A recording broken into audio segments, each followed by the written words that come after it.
where'd you come up with this idea? Because you did a barbecue ham. It's not really traditional. I was thinking about one of my favorite things to eat at Rendezvous, which is their ham sandwich, and it's just like a barbecue style smoked ham. Really? Yeah, I've never had that. They stack it up on just white bread.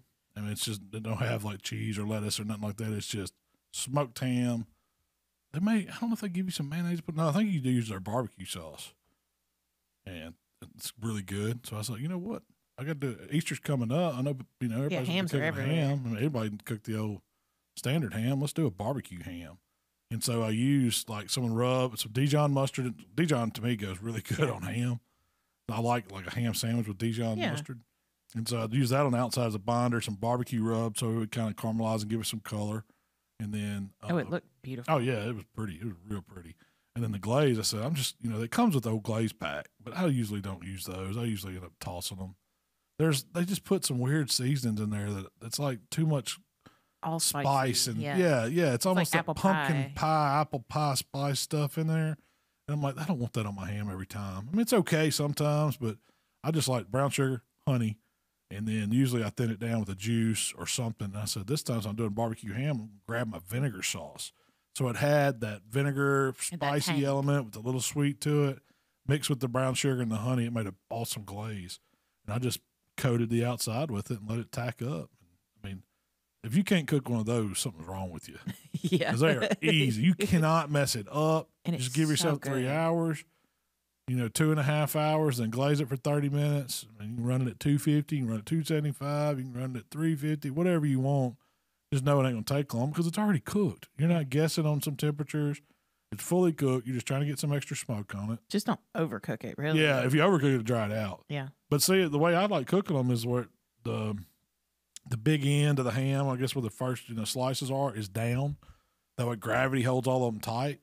If you lay it on its side, it's going to want to spread out. You're going to lose moisture on it. But, I mean, it's really, I really like the spiral ham because it's already portioned for you. It's slicing them, carving them up. You don't have to worry about it. Just take a knife and kind of break it loose from the bone. I think it you all get more falls flavor. out. You get a lot of flavor up in there. Save the bone for making a good old pot of beans or turnip greens. Yeah.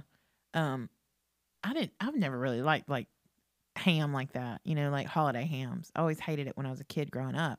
But since you turned me on to smoked hams, the double smoked hams, that's the only way. So good. I hadn't had a ham in the oven, man. I would never do that again. No, those are horrible.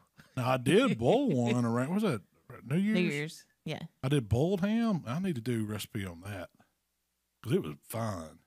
You boiled it, shredded it up, and you put a little brown sugar, a little Dijon with it. I threw it in a crock pot just because that's what I saw to do. It's like an old cookbook. I don't know. It's one of them old church, cookbooks you got. And that's where I saw this. I'm going to try that. It was good. I was really impressed with it. I mean, totally different flavor. Yeah, it's really different. Yep. It doesn't taste like, you think of holiday or sliced ham having, taste like ham. Well, this, it was almost like not a corned ham, but it was almost like a pastrami-like that's a good flavor texture, kind of. But with the sweetness. Yeah, with the little sweetness instead of the coriander. To me, it's very Southern, very old school. Man, you talk about it with some cornbread and some beans and some of that pulled ham and some turnip greens on the side. That's what I'm talking about. Somebody asked, do you have to bake on a glaze? I mean, you got to set it, or it's just going to be like you're just syrup on that. Yeah, you're not just glazing it. Yeah, you definitely got to set it. I mean, you got to put it back on and let it tack up. Yeah, or else it's got to caramelize some. You don't want it if you don't. It's just going to be runny and sticky and almost like putting syrup on it. I mean, could you eat it like that? Yeah, you could, but it's better if you let that sugars get some heat and let it tighten up and kind of stick to the outside and get even better.